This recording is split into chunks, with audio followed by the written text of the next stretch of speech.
Jonathan Aguff here for Pro Boxing Fans. We're up here in Sheffield today. Just witnessed Kell Brook defeat Mark De Luca. With me, Frank Smith. Frank, what's your thoughts on Kell Brook's performance tonight? Is he back? Yeah, I think so. Look, I think he did really well. He had a long time out of the ring, but he's been focused, determined. Had 5 months in the gym, and he's back now. I thought, Mark De Luca very tough. Went out there, gave it everything. I thought Kell looked brilliant. I think there's some big fights out there for him now. Everyone afterwards talking about this Liam Smith fight. He wants it as well. Do you see any other options? Yeah, look, there's lots of options, but I think Liam Smith's fight is a great option for both of them. There's still the talk of Amir Khan as well, but I definitely think that's an interesting fight that both guys are up for. What do you make of Kid Galahad's performance tonight? He, on paper, a very tough Galahad-Marrero. He still was very tough in there. He did retire. He's back in contention for that IBF title now. Yeah, I think Kid boxed really well. As you say, Marrero, tough test, but he showed his quality out there, and a good win for him, a good win to come back for him. Massive win for Terry Harper tonight, beating Harper-Wahlstrom. I think she's had 6 defences of that WBC title. History made. Yeah, for sure, and it just shows how far female boxing has come. We've seen what Katie Taylor's done for the sport when she headlined in Manchester recently in November, and to see tonight the reaction that Terry Harper got was amazing. She had a huge support that she brought here herself, but everyone got behind her in there, and it just shows, as I say, where female boxing is now, and it's in a great place. Very exciting. Good to see Dave Allen back. 3-round job of Dorian Darch tonight. Yeah, for sure. He went through a lot in this camp to get cleared to box again, and I think he's going to get back in the gym, and then he can really focus on what he wants to do next. In terms of next steps, next fights he wants, and he's exciting. Dave's got a huge following. He's done amazingly well in terms of where people think he would have got to, and I think there's still more in that story. Now, it's past midnight, so I'm not going to go through everyone, but 3 impressive performances tonight that stood out for me: Anthony Tomlinson, John Doherty, and Martin J. Ward as well. Let's touch on Martin. That world title fight can't be far away after that performance. Yeah, definitely. We need to get him a big fight now. He's worked hard. He got a great win. He won every round there. Showed showed his quality. So very, very exciting for Martin. And as I say, got to get a big fight from him now. John Doherty, great talent. He's had a great career so far. I've got to keep building him, step him up now.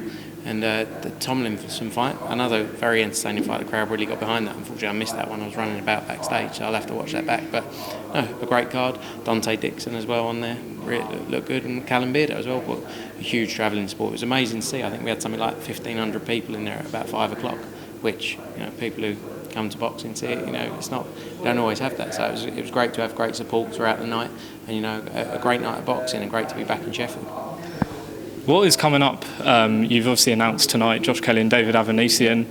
Eddie said the other day about Joshua in June against Pulev. Some other shows in the pipeline, I believe, Newcastle, Bournemouth. What sort of updates can you give us? Yeah, lots being worked on. Obviously we've got Manchester upcoming on March 7th, March 28th. Josh Kelly, David Avanesian, as you say. We're going to announce more of the packed undercard there as well later in the week. So that'll be a headline fight. Yes, yeah. Probably Newcastle as well. Ritson back. As always, great atmosphere there, and it'll be good to carry on that journey with Lewis Ritson. Looking at Dillian White, Alexander Povetkin, Usyk against Chisora, Joshua Pulev, as you say. So lots of big fights coming up, lots of big shows. Cardiff as well, Lee Selby in May. So lots to come, and we're going to be working over the next few weeks to get everything planned out and announced as soon as. But it's a very exciting schedule, as well as all our US stuff. Will there be another YouTube fight? Obviously, last week we saw the amount of interest it generated. Will there be a KSI Jake Paul, do you believe, at some point maybe this year? Yeah, possibly. I mean, you've got the likes of Logan Paul against Antonio Brown, KSI Jake Paul, as you say.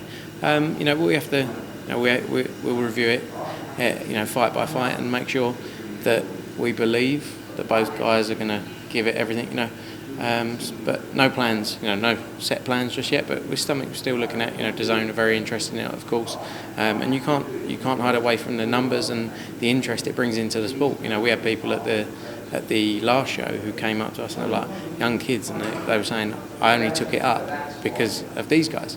So in some ways, that's good for the sport, bringing new people into the sport of boxing. You're always going to get people who aren't happy with it. But there has to be a balance with it, I think. So we'll keep working on it and make sure.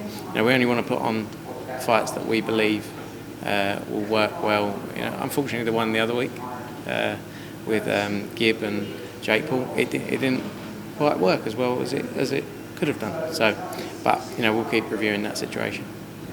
Next 2 weeks' time, Wilder and Fury 2. Have you had a chance to think how this fight's going to play out? I'm going actually. Going out, looking forward to it. I think it's very close. Obviously, we saw that in the first fight.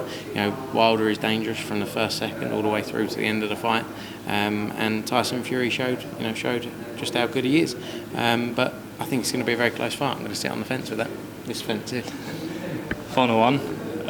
You're always running around, as you say, busy all the time. What sort of is your motivation? Would you say, maybe sort of outside of boxing? What sort of motivation can you give us? Outside of boxing, do you know what my life is now?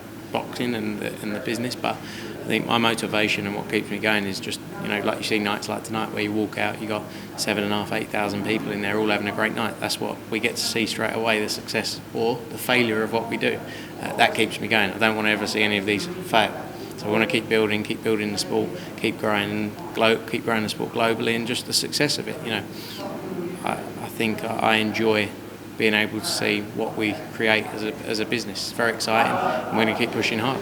Frank Smith, all the best. Thanks very much for talking to Pro Boxing fans. Catch up with you soon.